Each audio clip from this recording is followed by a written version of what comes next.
Hello and welcome to another English terms video. This one is about planning and writing your Varieties in English Language and Literature Paper 2 A-Level Edexcel component exam. And there's two basic pages I've made here which are both kind of flow charts which just take you through the planning process and the actual essay writing process. Now these aren't kind of set in stone, or they're not necessarily ways that I'm definitely saying are going to work, but I sat down and had a think about how I could turn it into a kind of visual representation of how I think I might go about writing the actual essay itself. So you're welcome to have a look at this, ditch it if you want, but take it on board if you like and adapt it for your own purposes, whatever you need to do. I've made it so it would work for any of the themes of the question, even though I have a bias towards crossing boundaries because that's what I teach, but I've made it so it's completely neutral, so it should work. So without further ado, I will zoom in a bit and just take you through it. So thinking about, take time to make sure you're clear about the question. So have a look at that. Don't rush into writing the exam, and the planning phase takes a considerable amount of time. So I advise my own students take a long time. Could be up to even half an hour potentially. This still gives you an hour to write your actual answer, so don't rush into it. You've got half an hour. It feels wrong to do that, but I think it'll pay off if you spend more time planning and preparing what you're doing. So take time to make sure you are clear about the question. Then be really clear about the aspect of the theme you're being asked to focus on. Like I've said, that crossing boundaries is my one, so it would be an aspect of crossing boundaries, say for example like gender or geographical boundaries, but of course there's the other themes as well. Same principle applies to those. Now here I've separated them to text 1 and text 2. I should have probably have put text 1 as anchor text, but think of it in that way. And then it's pretty clear really for both of these. As you're planning it, mind map or bullet point all the things you can think of to do with the question, and that's there for both of them. So think about your text. You've got the text with you, but provided that you've actually read the things and you've got a good working knowledge of those two texts, you should be able to just think off the top of your head. If someone asks you those questions, okay, what are the different things of it? And even with the most obscure question, if you're giving yourself enough time to plan, then you should find you actually get more ideas coming to you than you might think of initially. You might sometimes just think, I can't think of anything. And this happens to me as well as a teacher of it. I've been doing it for years, and you think, sometimes you look at a question and think, I'm not sure how I'd go about that, but you just remain calm and think about it, and you'd be surprised at what will appear to you sometimes. Then ask yourself this question: which ways are the texts similar or different in the way they approach the theme? So the actual way, the thing that you're being asked about on your question, you're in a win-win situation with this. If it's really different, it's fine. If it's really similar, it's fine, because that's what comparison is. So you can't lose. You've just got to make. The examiners are looking for interesting discussion, interesting comparison, knowledge of the text being shown, or both texts, obviously. This next point is really important. Think about the writers. You've got to be really conscious about that. And I will come back to that on the next page actually as well. But as you're preparing it, make sure you're thinking about the writers. How do they use literary and linguistic techniques, not just what the techniques are. Otherwise you'll go down into a kind of feature spotting route. Then ask yourself, what does the writer get out of using these techniques? So the idea of they've consciously decided to put these things in the text in front of you, and it's dealing with this theme. What does it bring to a text? Why have they put it in? Then how does it link to the theme of the question? So I've put here example crossing boundaries, but there's the other themes as well. So it will be the same thing. Just be conscious of, as you're planning, you're thinking of, okay, is everything that I'm actually talking about going to be relevant? Is it linked to the question? You don't just want to just do a kind of mind splurge of everything that you know about the text. You be focused and precise. What you could do is you could draw arrows or label your bullet points to plan your comparison points, or you might prefer to rewrite them possibly, but you could just draw lines to each of them, or do some kind of coding system with like letters and numbers if you want. that's up to you. People plan in different ways. You might prefer to do it as a mind map and label it like that. It's up to you how you do it. I'm not going to tell you how to do that. Hopefully by now you should have an idea of what kind of system that you like to use. Then find your quotations you're going to use. To speed that up, if you're doing this in the planning phase, this is going to be a real bonus when you're actually writing the essay later on. So just find the quotation you're going to use and write down maybe like a keyword and the page number to save you time.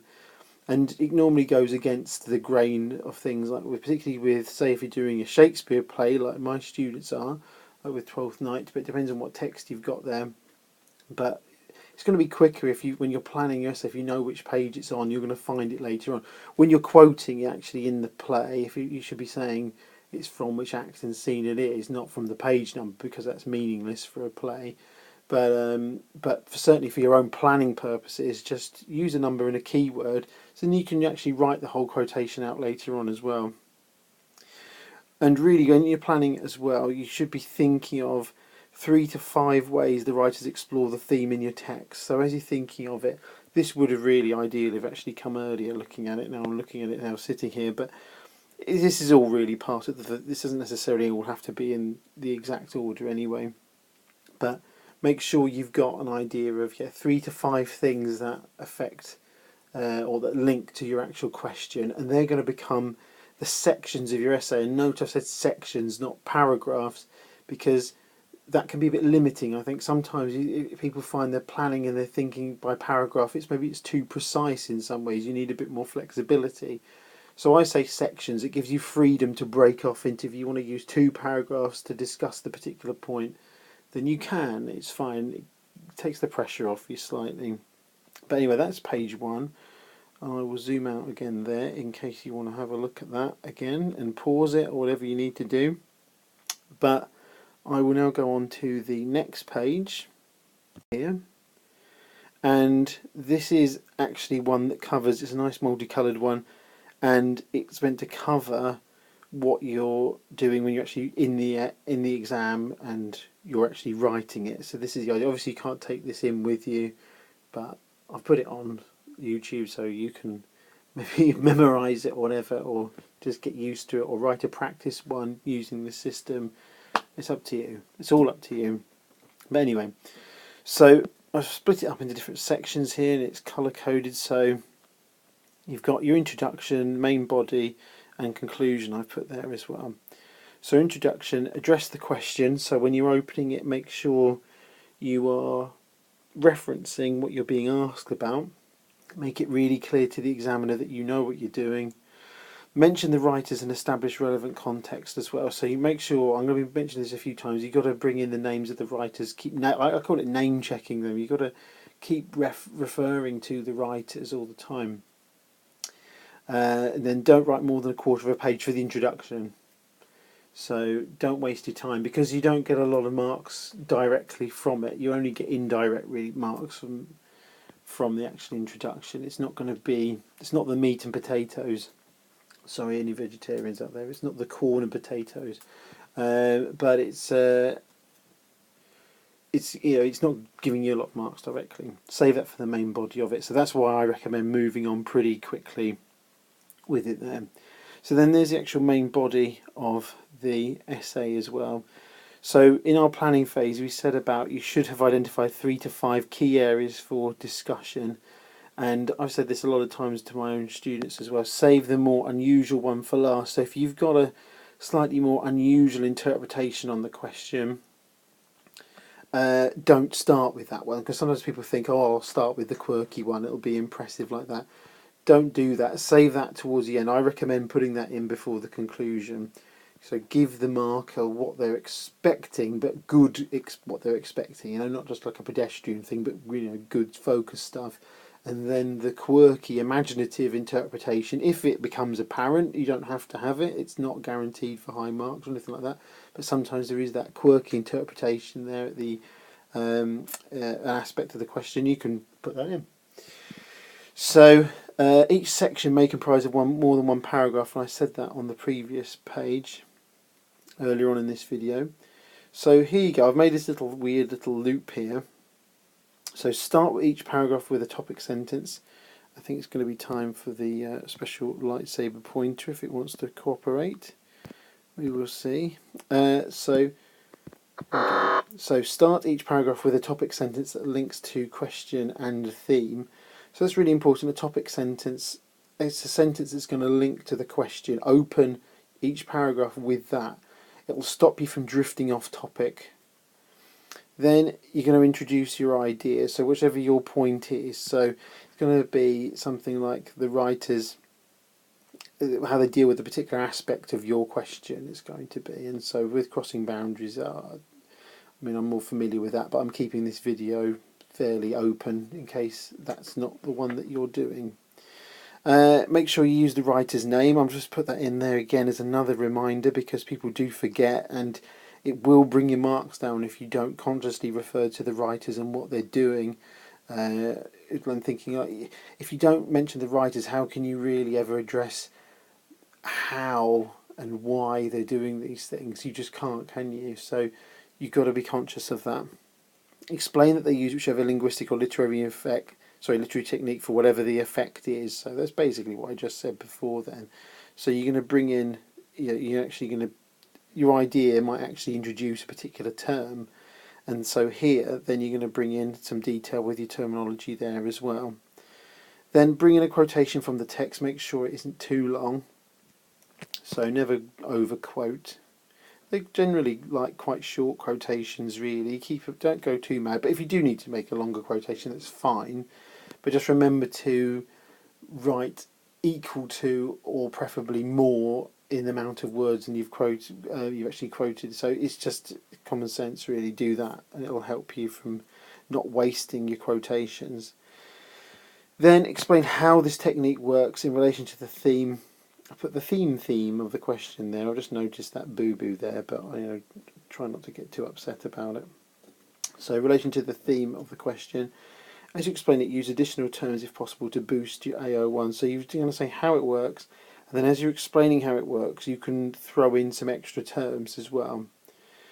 Add some sentences that link to context. So think about, maybe there might be something that links to author's intention, or the time it was written, or attitudes and values of the audience, or whatever, and it might be towards that particular theme of your question. Have you compared this idea with your second text? So if you haven't, then no, and the idea is that you go check if the point needs further expanding first before you compare. So maybe your original idea needs more, and then you just carry on round in the loop. If you see how it works there, you just carry on round in the loop. Then if you need to compare, you go back, introduce your idea about your second text, and the loop continues until you get to this point. You think, yes, I have compared it. So when you feel you've done that, round off the section with a mini conclusion that helps develop the argument of the essay. So that's exactly what it says, really, is think about a little point that concludes that section of your essay and moves it on to the next bit. Have I covered all the sections of my plan yet? No. Then repeat the process for the next session. You will need a new paragraph. Then each paragraph starts with a topic sentence, and again the loop continues, and then let's say you need to compare, so you're going round, and that's how it works. So when you have covered all sections of your plan, you can move down to the conclusion section. So that's what we have here. So offer an overview of the similarities and differences. Don't spend too long on this, but it's probably going to be a bit longer than the introduction, I'd say, as well. Make sure you address the question again. Mention the writers by name. Think about how and why the writers address the theme of the question. What you want to do with the conclusion is like you've been analysing texts over the year, over the 2 years rather, for most people, and you have seen how writers create a sense of cohesion in a text, and they link back to the start of the text. So that's exactly what you've got to do with your essay as well. You've got to do something that connects all the pieces together.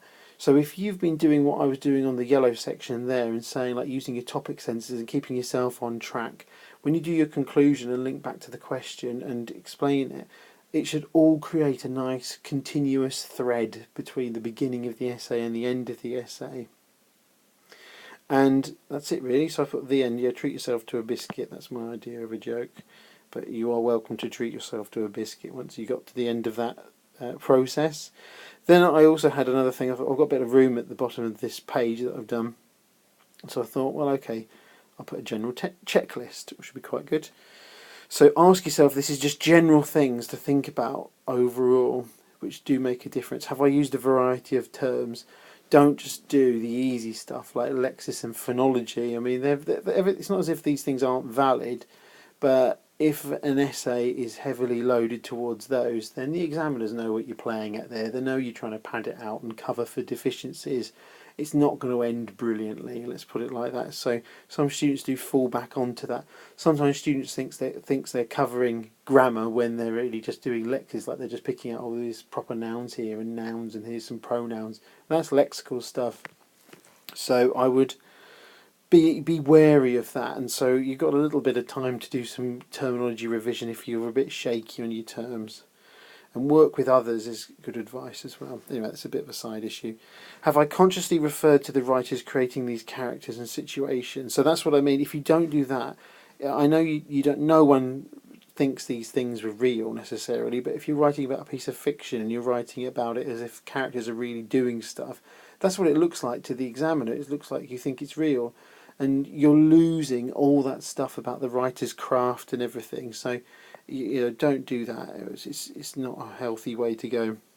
Have I used quotations from across the text as well? Again, the examiners will be looking out for things like for people who only do stuff from the first part of their text. They are looking out for that. If they spot that, again, that's not going to be good as well. You'd expect to take a bit of a beating on your marks there as well.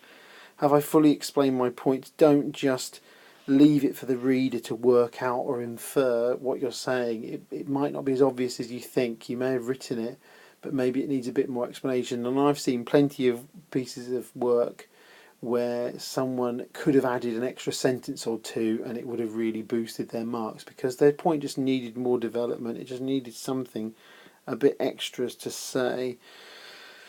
Have I written my text as if it's for an English teacher I don't know? And what I mean by that is that sometimes you can write your essay with your teacher that you've known for 2 years and you've built up a relationship with, a working relationship with, and they can actually, sometimes they can know what you're getting at and you might not have said it, and we're only human after all, and we can sometimes overlook something that should have had a bit more detail and development because we know what we were getting at, or remember you talking about it in a lesson or something like that.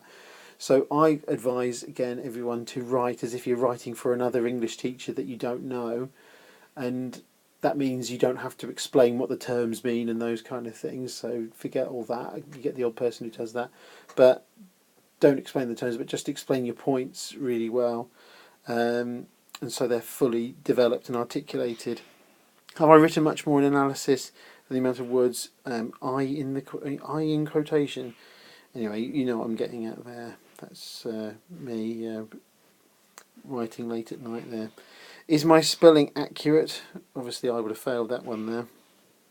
Is my use of terminology accurate as well? So you want to make sure, don't go in like, it's a bad sign if you're spelling basic things wrong, like sentence as a word wrong and things like that. You see that occasionally. That doesn't look good.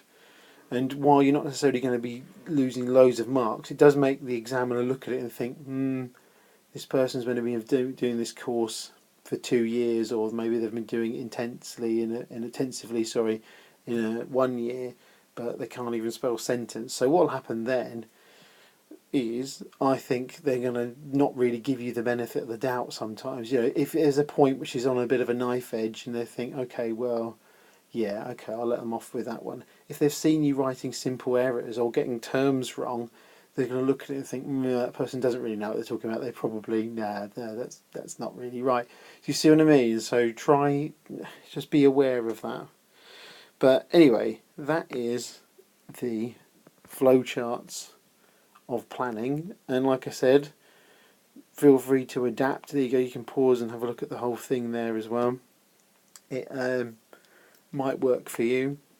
But give it a try, see how it goes, and hopefully you found it useful, and all the best for your future endeavours. Thank you for listening.